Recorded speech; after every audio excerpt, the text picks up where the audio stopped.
Apostle Nana Osu Prince. Anopei me de obade nyankropon yawe asomdwe echi obi biala ohwemi.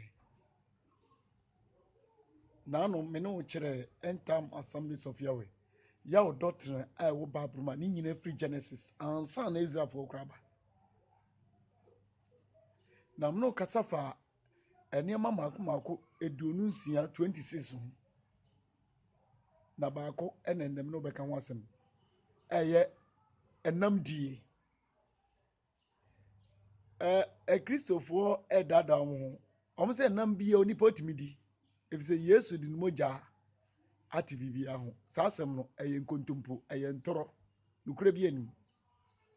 Menim nyame kura omo som no. Na se Bible mu nyame obo ade nyankropon a obo so bo asase a oyi Israel se ne man. Sa de obo nipa ebo wiase mu niema. De tumi nyina ye ne dia no. Ono na omo som ne pa dia ene omo ati totally. Because obo ade nyankropon yawe no obo ne niema no ochem. Enam odi manipa kra ochem.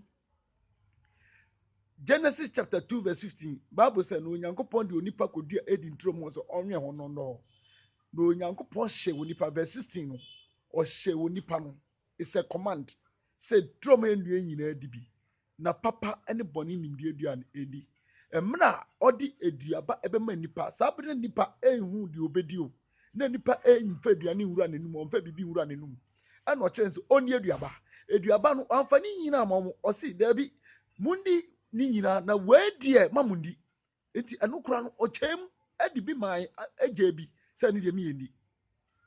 Adam ekwe ni amonho se ono nso ohwe de osimo ndi na ya akono etieni oni ne yire Hawa ana if eka bom si ebedi no mkodi ye no se mu de eto nipa eni ni nipa ye wie ye besi ne saa asemi ena Apostle Nana Osu Prince ye bohu de wuro eka kire wiase se osofo ka kire se enam bia wutimi dia automatically opian e de wakoto no mim emra nipa di aduaba wie na obade ne bae no emra obahu se omadi aduaba no Bible so opam mu fe di ntro no so mo nkwa asase a ofa mo so mo nkotena so no so eho na na nka ode mom no ye di ntro mom eti mra nipa eye boni ewo no wabre so a odi nsuyiri be pepa nipa wo wiase nyina no asema obeka okachire Noah emra okasa onya adaka ne se ewo Genesis chapter 7 verse 2 say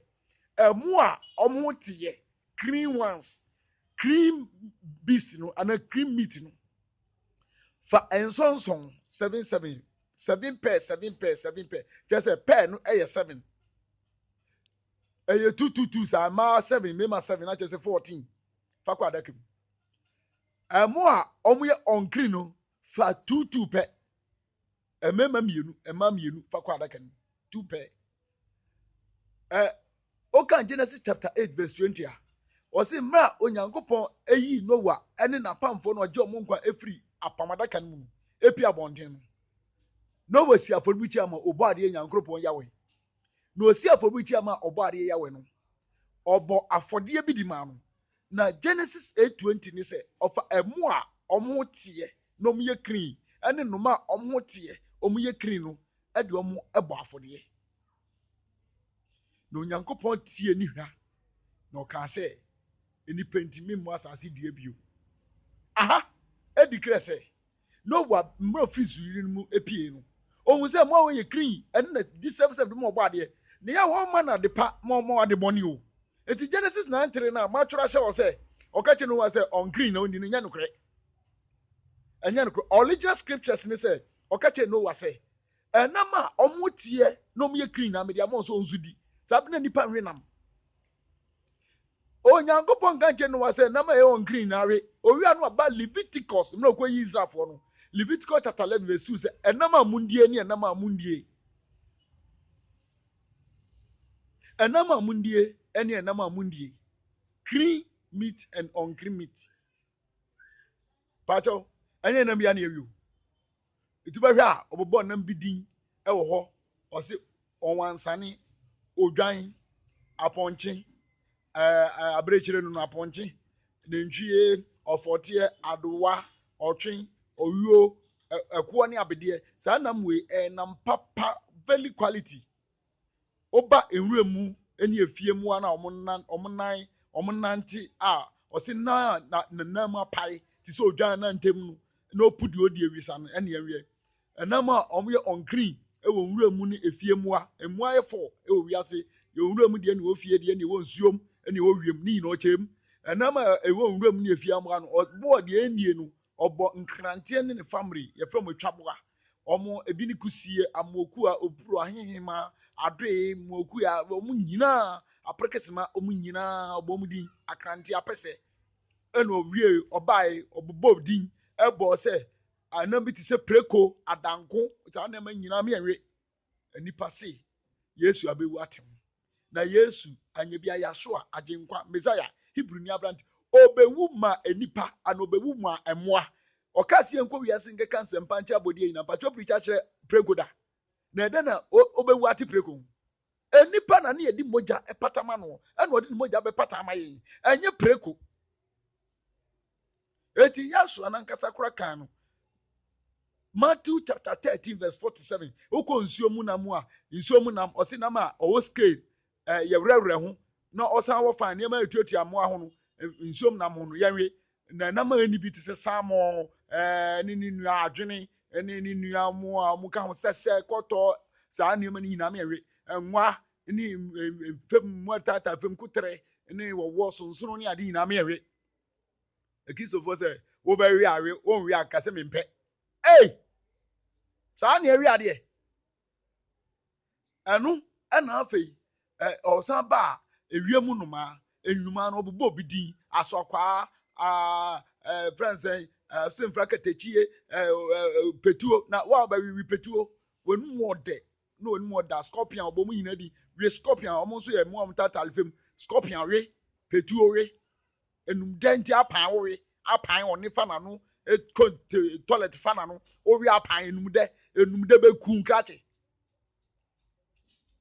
anu ni yale o Ebola COVID-19 COVID-28 COVID ni yina free no swine flu what is say cow flu abada what cow flu da be no kwete cow flu what sheep flu what goat flu what be that swine flu one flu ni yina free nkrantie preko no mu ne ade ayon green eti ya so ano mo se oba no abeti bibia ho dia me catch us Luke 11:11 o se mu hwan e na oye oba ana oye eja na ne ba ebusa no empata obema no wo enyenam ba yenwi ayon green owi o se mba busa kosu a obema anyanya nkyere scorpion obema oba scorpion it is a na tie dia ene hweniye owi no kan Matthew 13:47 say asehu be osoro anyi ti se ase obi onipa di kogu apum ebuma mpata hudo nyina bi otwe banko nkonso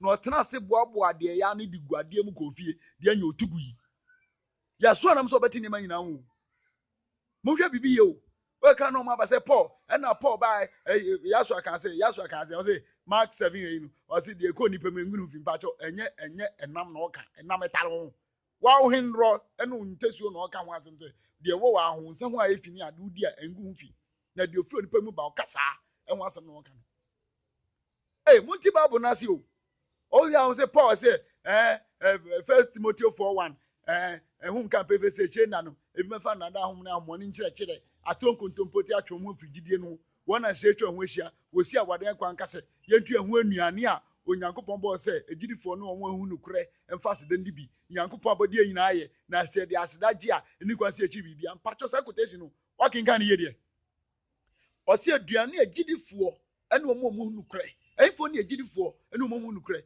na o se onyankopon abodi nyina aye ne ye de asedaje a eni kwa se echi bibia free se wodi onyankopon asem o Leviticus chapter 11 ene won Bible na ete ho se na asem na mba na okofa preko na asem no ye frim afejidifo ne info Ezekiel chapter 4 verse 13 Ezekiel 4:14 Ezekiel say Ewurade me ndi ade wo chirida Peter one of them Acts chapter 10 na mo say ye chechire ne ma firi soro ba na totebo na efi enye enam o eye Gentiles and Israel enye nam Eti Peter wendi 3 times wendi or the koi.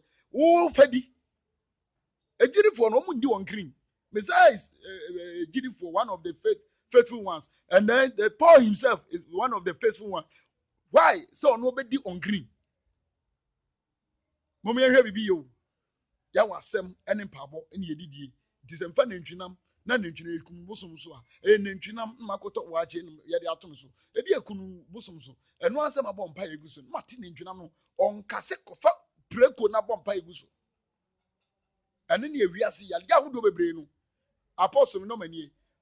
Wo question ana wo asem bisa ana opa so osua de. Apostle mu invite me nso se me church wasafo nso a.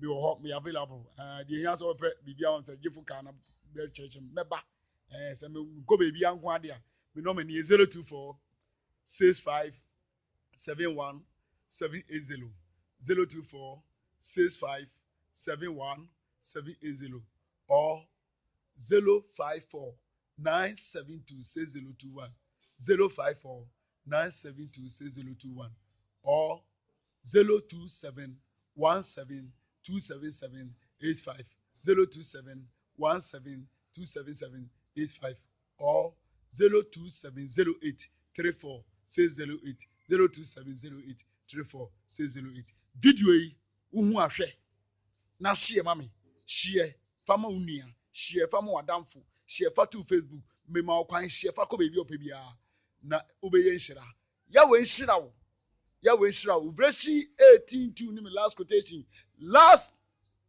letter, last book in the Bible. On my warning, Osibabu Ashiasi, Adani Ahamonitana, and Numa would chile, Nimua would cheat.